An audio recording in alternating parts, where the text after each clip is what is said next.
où on est avec lui. Bonsoir Fumutoto. Bonsoir monsieur le journaliste, bonsoir peuple congolais de la diaspora, de Kinshasa et des provinces, et pourquoi pas bonjour ou bonsoir selon l'heure à laquelle vous nous suivez, à la communauté africaine et mondiale. Fumutoto, c'est un politologue parce qu'il a un diplôme en sciences politiques et administratives de l'université de Kinshasa. Fumutoto. Voilà pourquoi avec lui, nous allons essayer alors d'analyser cette question essentielle de la décentralisation, ou si vous voulez, du découpage. Maintenant, on voudrait procéder par l'installation de nouvelles provinces. Fumutoto. Cette question dérange un peu les gens. Décentralisation, découpage, bon, est-ce que c'est constitutionnel, est-ce que ce n'est pas constitutionnel? Ça, c'est un débat. Mais les autres vont même plus loin pour dire que qui est mieux placé pour expliquer à la population ce concept? Est-ce que c'est les politologues? Est-ce que c'est les juristes? Est-ce que c'est les communicologues? La politique, la société civile, et voilà. Quelle est cette discipline mieux placée pour expliquer? Merci beaucoup. Dans la société, il faut éviter deux choses. La prétention de mieux savoir, c'est un défaut. Il faut retenir un principe. Personne ne connaît tout, mais tout le monde connaît quelque chose. Parce que le bon sens est la chose du monde la mieux partagée. Mais j'ai peur de voir un État qui a créé ou soutenu la création des universités et des facultés, des instituts supérieurs et des options, mais qui ne sait pas face à une nécessité sociale, qui fait quoi, où, quand et comment. Lorsqu'il tombe dans notre société, la question sur la décentralisation, le fédéralisme, l'unitarisme, le régionalisme constitutionnel, qui est d'abord expert?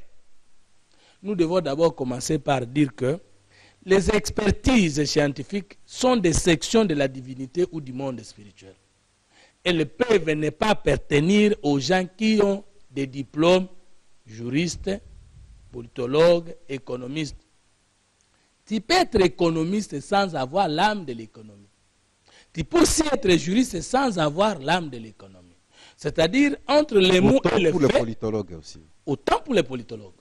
Mais parlons de la spécificité comme âme et de la personne qui a été bien orientée. Parce qu'il y a quand même une faculté ou une option qu'on appelle orientation scolaire et professionnelle, qui consiste à étudier la personne avant de l'orienter à une faculté qui corresponde à ses attitudes ou instincts naturels. Mais comme chez nous, cela pose problème, vous pouvez trouver quelqu'un qui a fait le droit, mais qui a plutôt les tendances des musiciens. Vous pouvez aussi trouver quelqu'un qui est politologue, mais qui est plus philosophe que politologue. Comme Fumutoto, souvent les gens disent, tu aimes trop la philosophie, tu aimes trop la philosophie. Mais la philosophie... mais je n'ai pas fait la philosophie comme science, oui. Mais j'ai l'âme philosophique parce que je suis pensologue. Qui peut expliquer la décentralisation, les découpages, si ça existait? Non, peut-être pas ça la question. Ouais. Qui peut mieux expliquer la décentralisation? La décentralisation est avant tout, tes définitions, une nécessité, un fait ou phénomène social. Étant donné que la décentralisation est un fait, nécessité ou phénomène social, toute science peut expliquer, ou tout expert de n'importe quel domaine peut donner son approche sur la décentralisation. Par rapport à cela, je dis qu'il n'y a pas une seule science qui peut prétendre mieux expliquer la décentralisation sans tenir compte de l'approche de l'autre science. Mais, parce que lorsque nous parlons de science, une science se distingue d'une autre par son objet, par ses précurseurs, par ses méthodes et ses approches. Maintenant, nous devons d'abord définir la décentralisation et nous découvrons qu'il y en a qui sont des experts pour expliquer la décentralisation et qui peuvent apporter leur rapport sans toutefois avoir l'âme de la décentralisation. La décentralisation, dans un lexique juridique, madame, je peux avoir ce lexique-là, est perçue comme modalité. S'il vous plaît, excusez-moi, rapidement. Ça, c'est, je ne peux pas exhiber le lexique politique ou politologique. Je présente d'abord le lexique de termes juridiques. Dictionnaire du vocabulaire juridique. Commençons par là. Comment ce dictionnaire définit la décentralisation? Modalité d'organisation du pouvoir qui consiste à créer des personnes publiques avec compétences et ressources. Modalité d'organisation du pouvoir qui consiste à créer des personnes avec leurs compétences et ressources. C'est dans le langage juridique. Ça, c'est les juristes qui ont défini ça. Du coup, nous posons la question. Est-ce que les juristes ont pour objet d'étude la compréhension du pouvoir d'État? Non. Qui aide à travers le monde entier expert pour la compréhension du pouvoir d'État ou de l'État lui-même comme objet d'étude? Ce sont les politologues, les administrativistes et les sociologues, voire les anthropologues. Et quand nous allons à l'université de Kinshasa, le législateur scolaire a dit quoi? Faculté de sciences sociales, politiques et administratives. Il y a combien d'éléments? Il y a d'abord le social qu'il faut maîtriser, ensuite le politique qu'il faut comprendre, et enfin l'administratif. Alors, quand est-ce que le juriste intervient? C'est lorsque la décentralisation est d'abord définie par la sociologie politique, l'histoire politique, l'anthropologie politique, la philosophie politique. Nous venons d'où, nous sommes où, nous allons où, quels sont les faits ou les méfaits d'un système qui précède la nécessité de la décentralisation. La décentralisation n'est pas une loi. D'accord. Mais maintenant, le problème se pose à quel niveau, Fumutoto? Parce que, bon, bientôt là, nous allons passer des 11 à 26. Vous en faites le problème à quel niveau? J'en fais le problème à quel niveau? Des incohérences impossibles entre la Constitution et les lois censées mieux expliquer la Constitution. Je donne un exemple. Aujourd'hui, nous sommes en débat ouvert sur le découpage territorial. Ce terme-là n'est pas constitutionnel. On l'a ramassé où?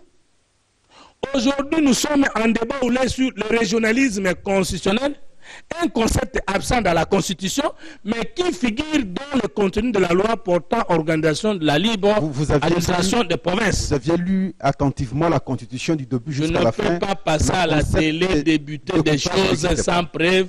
Je suis penseur, je suis acteur politique, j'ai pitié de mon honneur.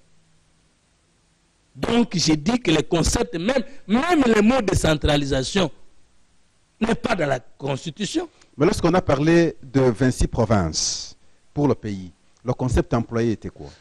Personnalité juridique autonome.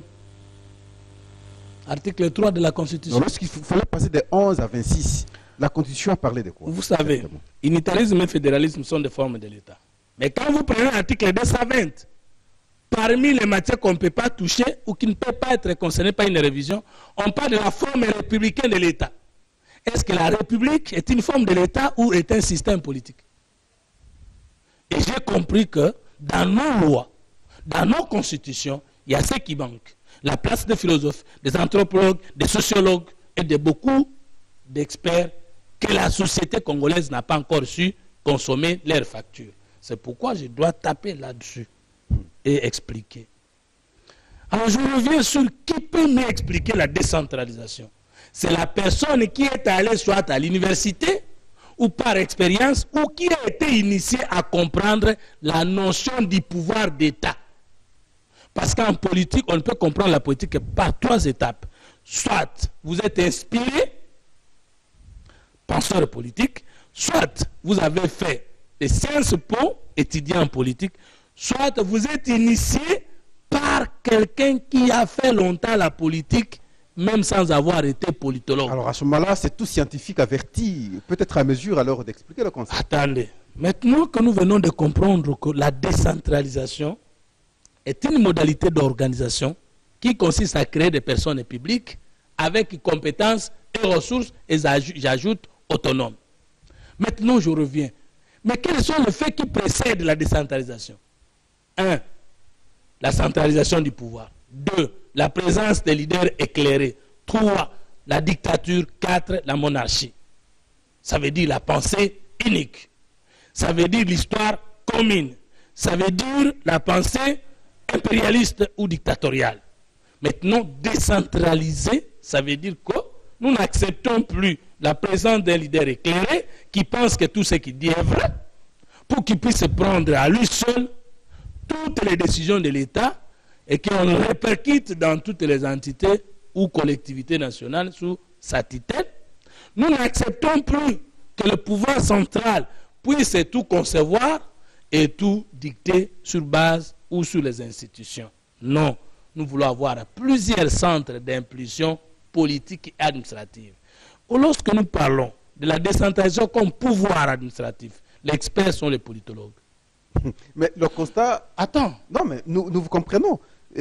Quand le politologue recule, vous voulez que le concept, alors, l'explication reste comme ça, parce qu'on ne voit pas l'engagement sérieux maintenant des politologues pour mieux expliquer. Merci, monsieur les journalistes. La problématique. Il y a un moment où nous étions en train de maltraiter les femmes, nous croyions que seuls nous devrions sauver la société. Aujourd'hui, nous intégrons les mamans parce que nous avons découvert finalement que nous étions dans l'erreur.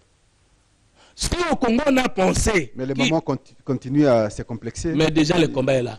Pas un bon engagement. Mais le combat déjà est là. Deuxième élément de... La décentralisation n'est pas une loi. C'est une philosophie de vie. C'est une pensée politique. C'est un système même politique. Quand est-ce qu'on a besoin des juristes? C'est lorsque les esprits philosophiques, politologiques, anthropologiques, sociologiques viennent de dire, compte tenu de telle histoire, compte tenu de tels faits, compte tenu de telles nécessités, de tels intérêts, pour protéger notre société, nous codifions d'abord cette pensée qui protège telle valeur sur base de telle antivaleur. Vous prenez la décentralisation actuellement. Quelle est l'histoire de cette histoire? C'est qu'il y a eu un conflit depuis 1960 jusqu'à la publication ou à la promulgation de cette constitution, au référendum de cette constitution, le conflit entre les fédéralistes et les unitaristes. Pour ne pas favoriser la victoire de l'un sur l'autre, ils ont trouvé un terrain d'attente, ça veut dire une certaine troisième voie, et ils ont créé ces monstres. Parce que la décentralisation a un seul avantage, c'est qu'il développe la démocratie et même la notion de la République. Mais la décentralisation, c'est le système politique le plus dur, parce qu'il crée la symbiose entre le fédéralisme et l'unitarisme. Or, ce n'est pas facile de créer une troisième voie entre des systèmes politiques. Donc, il faut être d'abord spirituellement élevé, intellectuellement et politiquement élevé. Maintenant, monsieur le journaliste. Et pour ça, les philosophes d'abord sont mieux placés. Mais voilà. Mais alors, est-ce que vous faites le constat? Vous avez été, voilà. Vous êtes diplômé de l'université de Kinshasa comme moi à Fumutoto. Vous aviez vu comment les études se font dans le département de philosophie, dans la faculté des lettres. 2, 3 étudiants dans un auditoire. Et lorsqu'ils terminent, le choix, c'est l'enseignement. Alors, ce qui n'est pas peut-être mauvais. Mais comment vous voulez à ce moment-là qu'on ait les éclaireurs qui seraient ici les philosophes, pour expliquer bien la notion, et pourtant, l'engagement qu'ils font, c'est l'enseignement. Mais écoutez, monsieur le journaliste, vous ne pouvez pas vivre dans une société dans laquelle vous programmez le développement si l'État ne sait pas quelle est la valeur d'un psychologue dans une société. Je ne suis pas psychologue. Je ne vois pas, et beaucoup de gens ne connaissent pas, que la plupart des doctrines politiques et sociologiques et juridiques même sont inventées par des philosophes et des psychologues. Mais l'État, c'est le promoteur de la société. Vous ne pouvez pas être un État, mais vous ne savez pas découvrir les valeurs que vous avez. Quand vous voyez notre Constitution, la tendance est généralement juridique. Mais est-ce que la Constitution, c'est un document juridique? Si nous voulons faire la loi organique portant protection des personnes vivant avec handicap, les juristes peuvent élaborer cette loi. Mais l'État, là, vous le représentez comment? J'arrive. Ah oui? Parce que ça, c'est... Vous avez compris d'abord que dès que nous avons déjà la pensée qui veut protéger un certain nombre de valeurs, nous n'avons pas encore besoin de juristes. Mais nous pouvons avoir besoin de quelqu'un qui est juriste, mais qui a l'âme philosophique. Je crois que c'est clair. Qui a l'âme politologique. Dès que nous voulons des gens protégés, nous avons déjà approuvé cette pensée, c'est alors que nous appelons les experts en droit pour dire, voilà des valeurs que nous voulons protéger par telle pensée. Vous qui êtes experts sur comment légiférer, la légistique, l'exégèse et consorts, prenez-nous cette valeur sociale, avec cette pensée qui la transporte, coulez-nous ça en loi. Mais c'est conditionnel déjà en amont, Fumutoto. Cela ne peut être pragmatisé que lorsqu'on a vraiment ces penseurs-là. Mais le problème aujourd'hui, c'est qu'au Congo, on n'a plus ces penseurs-là. En philosophie, quand vous allez aujourd'hui, je réponds à ce que je venais de dire, il n'y a pas des étudiants dans le département. Mais j'arrive, j'arrive que je termine d'abord à faire comprendre. Les politologues, par exemple, c'est complexe aussi. Il n'y a pas assez de politologues qui s'engagent comme aujourd'hui. Alors, ils s'effacent. Lorsqu'ils s'effacent, accepter que les autres, n'est-ce pas, parlent au nom des politologues, parce que les politologues ne se manifestent pas. Vous voyez, on avait besoin d'abord des faits. Quand il y a des faits, on appelle les sociologues pour présenter les natures. Quand on a besoin de l'histoire de ces faits, on appelle les historiens. Les sociologues nous présentent la... Quand on a besoin de connaître hier vraiment, aujourd'hui, demain, on a besoin des philosophes. Et on appelle les politologues pour lui dire, ces faits sociologiques, ces faits historiques, ces pensées philosophiques, comment les traduire en pouvoir et organisation de l'État et de la cité. Les politologues viennent vous dire, mais il y a combien de peuples là-bas? On dit, ces Bassong viennent de là, ils n'ont aucun lien avec les Ikela ou les Bahindo du Kassa oriental. Ils ont leurs ancêtres communs, leur culture commune. Ils voient de l'autre côté leur linguistique Congo. Ils voient, culturel au lieu de parler leur linguistique, ils voient de l'autre côté leur culturel Mongo. Dit bon, comme il y a ces quatre peuples qui viennent de longtemps séparément, mais qui tous dégagent la volonté de vivre ensemble, on ne peut plus parler de l'unitarisme parce qu'ils ne vont pas enterrer leurs précédents historiques au profit d'un centre philosophique commun. Ces gens, il faut qu'ils aillent au régionalisme. Vous comprenez? Quand on parle de régionalisme, c'est un concept qui transporte les passés, l'histoire, les faits, les phénomènes et les futurs. Mais lorsqu'ils regardent, non, ces peuples n'ont pas vraiment beaucoup de rapprochement, mais il y a plutôt plusieurs communautés qui se veulent autonomes, mais en dehors de l'autonomie, elles veulent cohabiter. Les politologues vont dire, ces gens ici ne méritent pas le régionalisme. Il faut les amener au fédéralisme. Et les politologues prophétisent en disant, si vous unitarisez ces communautés, vous n'aurez jamais la conscience nationale. Or, si vous les fédéralisez, vous n'aurez jamais l'unité nationale. Maintenant, les décideurs politiques de l'opposition et de la société viennent chacun avec son projet de société, il va vers le peuple. Et le peuple adopte une constitution à tendance fédéraliste, ça veut dire en place ont dominé. Maintenant que le peuple vient d'accepter le projet de société des fédéralistes ou des unitaristes, par exemple, qu'on va appeler maintenant les experts en droit pour dire le peuple qui est le souverain primaire a accepté le projet de société des unitaristes avec le socialisme comme fondement, mais nous voulons en loi. Les juristes et experts, il n'y a que lui qui peut bien nous parler de l'écriture juridique. À ce moment-là, Fumutoto, je comprends que vous dites autrement, ça le dire clairement, que les juristes ou certains juristes aujourd'hui sans âme philosophique s'engagent au débat de la décentralisation. Comme s'ils en étaient experts.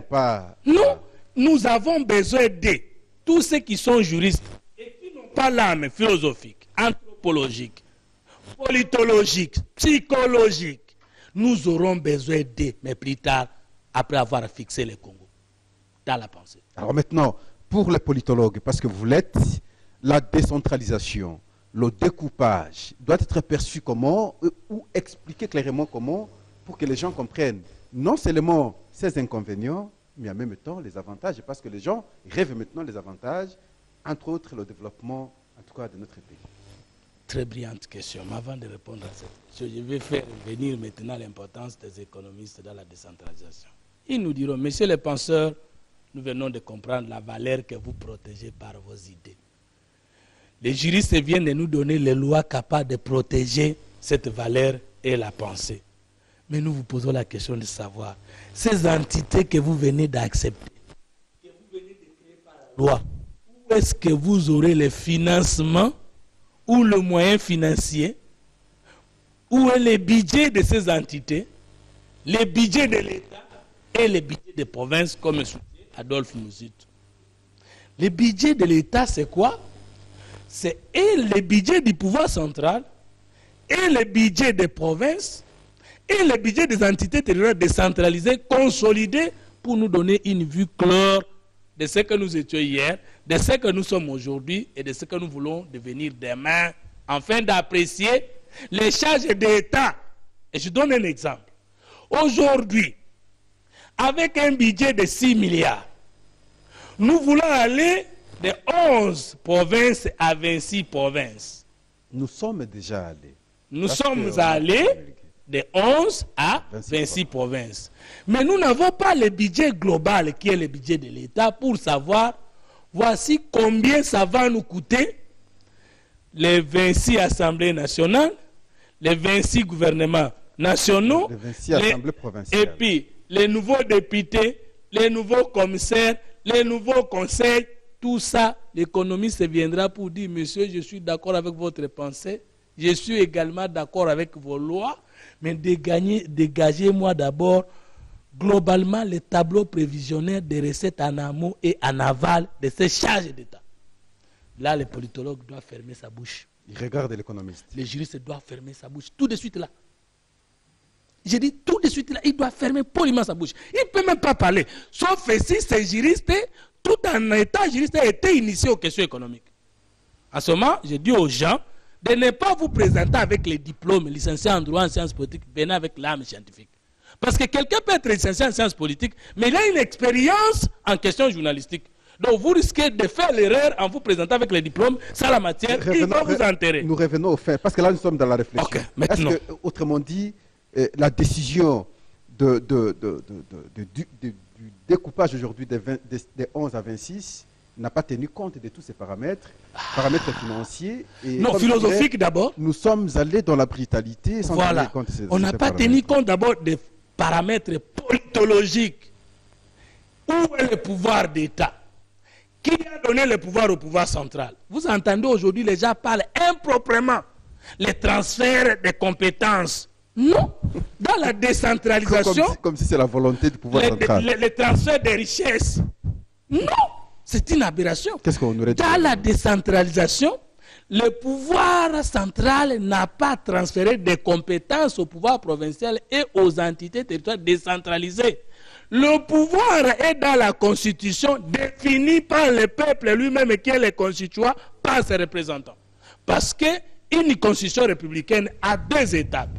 Le peuple vote les élus parlementaires pour aller rédiger.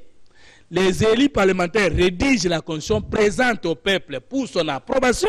Le peuple vote cette Constitution par référendum. Et à l'intérieur de cette Constitution, le peuple a déjà défini les compétences et ressources du pouvoir central, les compétences et ressources du pouvoir provincial, les compétences et ressources des entités territoriales décentralisées. Donc, il ne donne plus au pouvoir central le privilège de dire ces 40% là des recettes à caractère national, nous avons 20% les lots, nous avons 30%. Attendons-nous un peu. Mais la forme de l'État aujourd'hui est comment? Parce que si nous parvenons à comprendre d'abord la forme de l'État, on comprendrait également le fonctionnement, parce qu'on a l'impression que les provinces restent encore un peu dépendantes du pouvoir central, et ce qui fait que parfois le pouvoir central a certaines injonctions maintenant sur les provinces. La forme actuellement de l'État, c'est comment? Pascal, j'ai expliqué l'importance du politologue. J'ai montré quand est-ce que vient le juriste. J'ai montré aussi quand est-ce que vient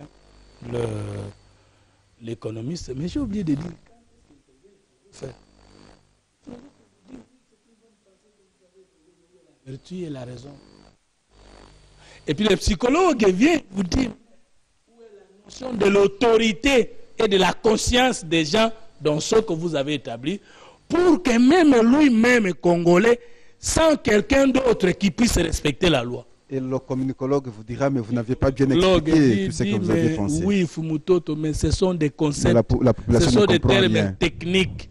Mais comme c'est le peuple qui est le souverain, quelles sont les méthodes de communication pour que cette idée soit partagée par tout le monde?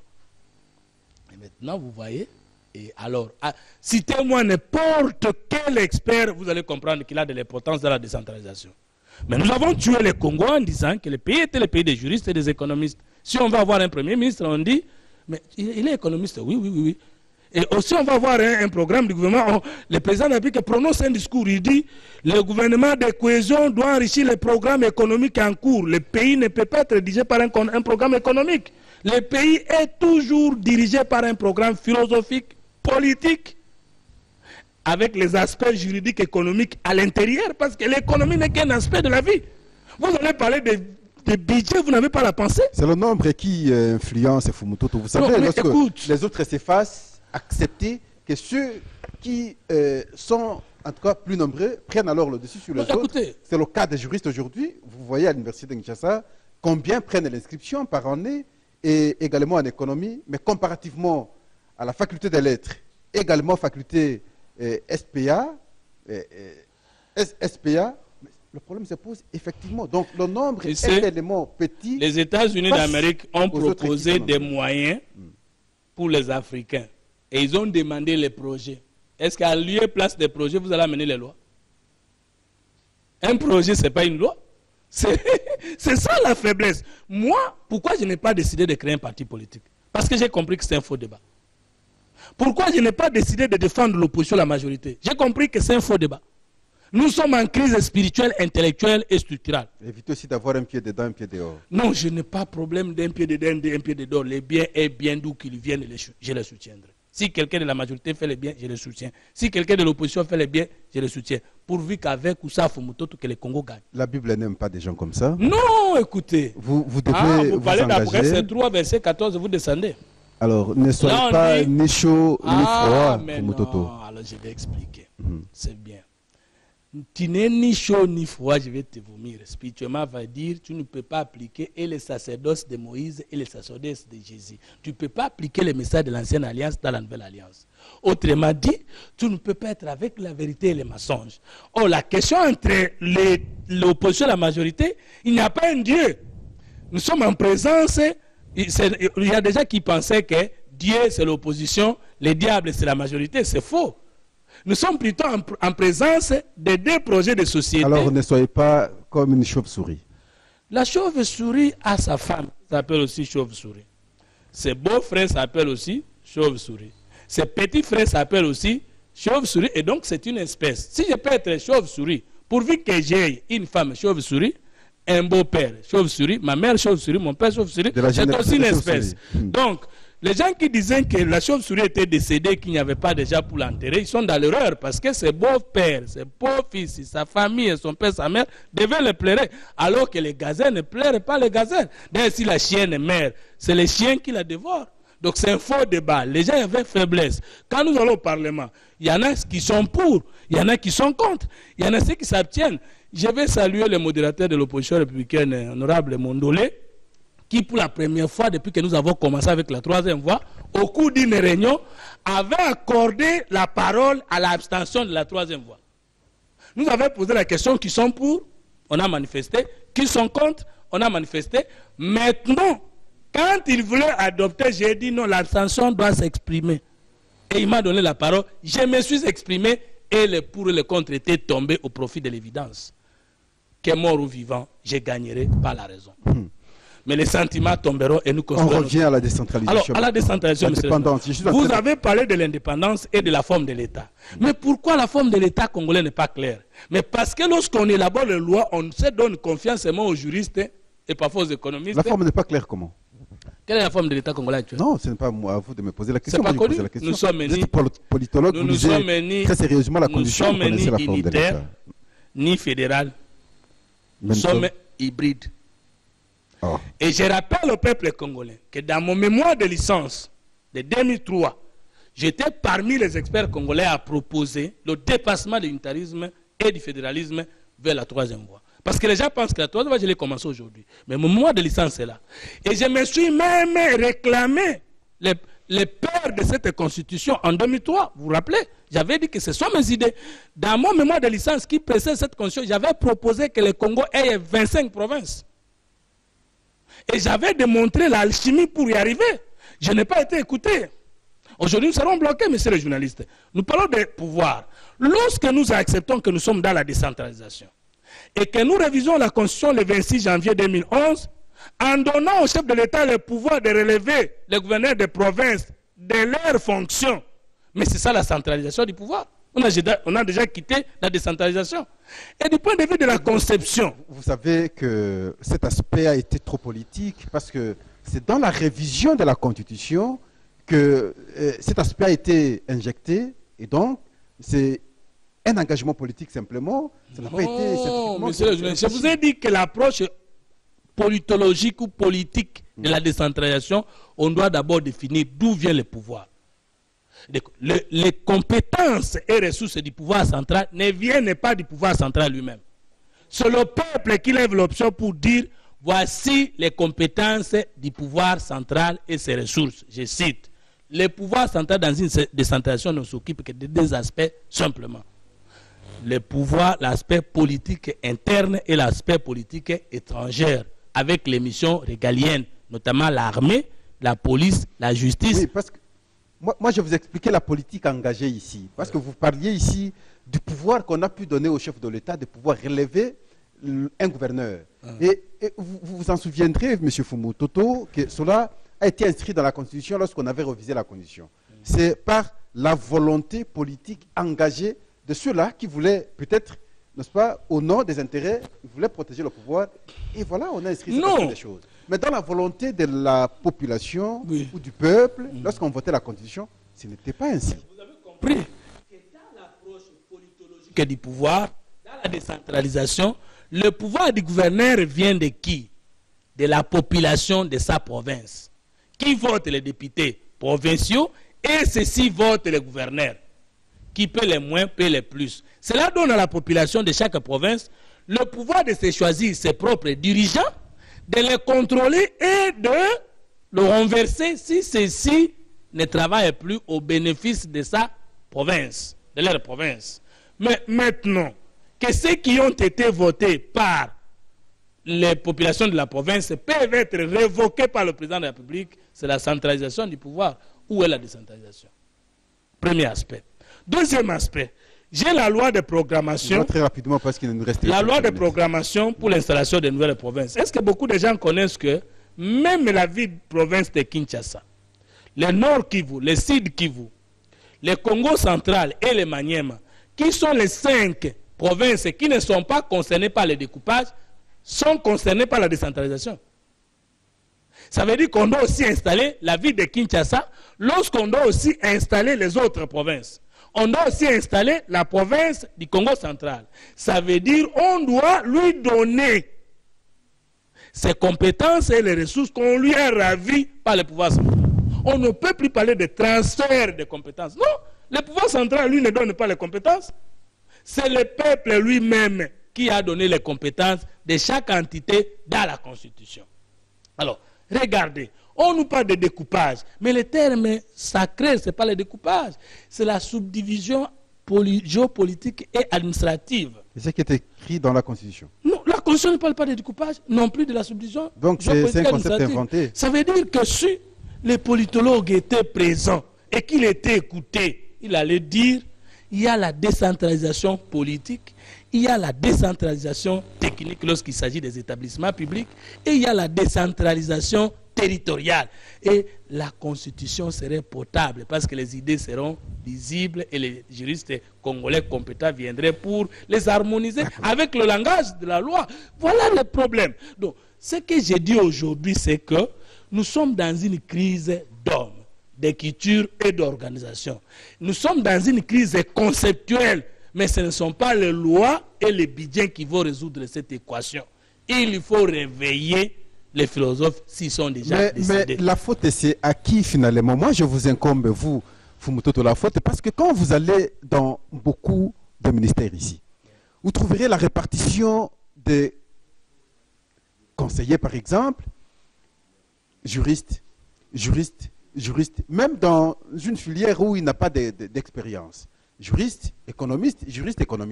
Mais parce que vous ne vous faites pas voir, finalement, on ne sait plus faire le choix sur vous, vous vous effacez, vous ne vous manifestez pas. C'est là le problème. Mais il ne faut pas seulement aller là-bas. Vous aussi, je vous rétorque la question.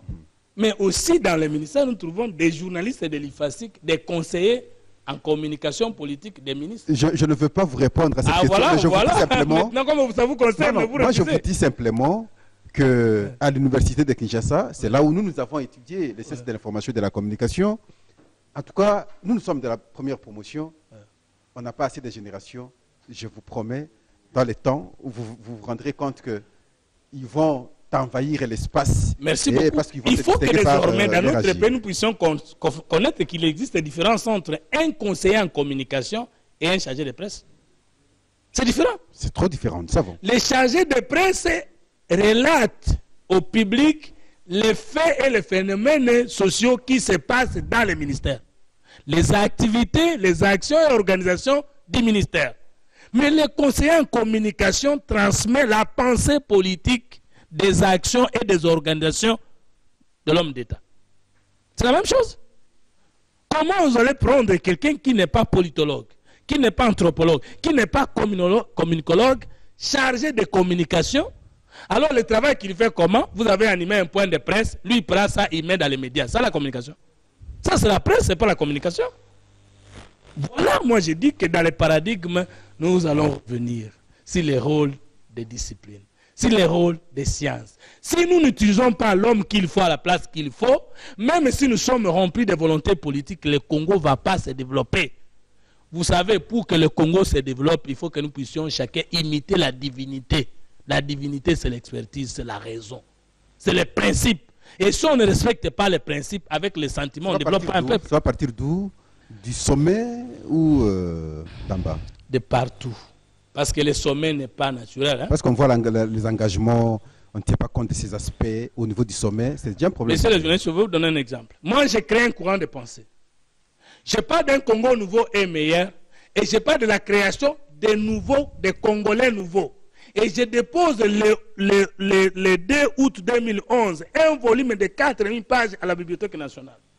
On vient créer la nouvelle citoyenneté sans appeler la personne qui a créé ce concept pour qu'il vous montre les schémas. Parce qu'on pense que pour qu'on associe un expert, il faut qu'il soit de son obédience politique. Non! Un avocat, il peut être de l'opposition, mais il peut avoir des clients de la majorité. Un avocat, il peut être de la majorité, mais il peut avoir les clients de... Un expert n'a pas de camp. Un savant n'a pas de couleur. La caméra ici n'a pas de couleur de l'opposition de la majorité. Nous devons nous dépasser. Nous avons donné beaucoup de place et d'intérêt aux sentiments. On y est place à la raison. Le Congo ne se développera jamais avec le positionnement opposition-majorité. Nous devons quitter la polémique politique vers un débat politique de sens. Fumutoto, nous vous disons merci parce que là, pratiquement, nous sommes à la fin. Peut-être que vous aviez un petit mot à glisser que vous n'avez pas pu glisser pendant qu'on échangeait. Je n'ai rien à dire. Je sais que le chef de tous les Congolais, c'est le peuple. Je sais que le peuple se lèvera un jour. Je sais que les Congolais prendront entre leurs propres mains la destinée de leur pays. Je sais qu'en ce moment-là, nous aurons entre nous notre destinée spirituelle, notre génie propre et notre autonomie politique. Je sais qu'en ce moment-là, là où on enterrerait Fumutoto, les Congolais viendraient le voir et penser à lui pour avoir soulevé le débat et à temps. Je pense que le peuple congolais se lèvera. Mokonzi, nana saleli yo. Natango zana makasite. Mukolo yo kotelema pe obandi kotia ba député na yo. Ba ministre na yo. Ba gouverneur na yo, ba généraux na yo. Pe okomi na chef de l'État na yo moko. Quand il y aura des élections crédibles et transparentes, que mort vivant au Kanisangai, mutu nandimaki ko salela yo natango yo telema kite.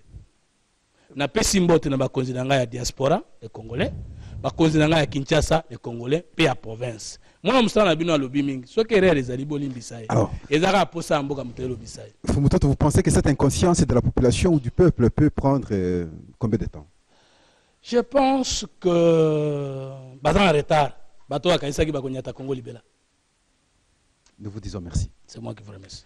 Nous sommes à la fin. Nous pensons que vous aviez suivi très attentivement, de manière soutenue, l'échange de ce soir, où nous avons fait le choix sur le paradigme installation de nouvelles provinces, concept découpage, décentralisation. Nous avons expliqué qui est mieux placé pour expliquer alors ces concepts.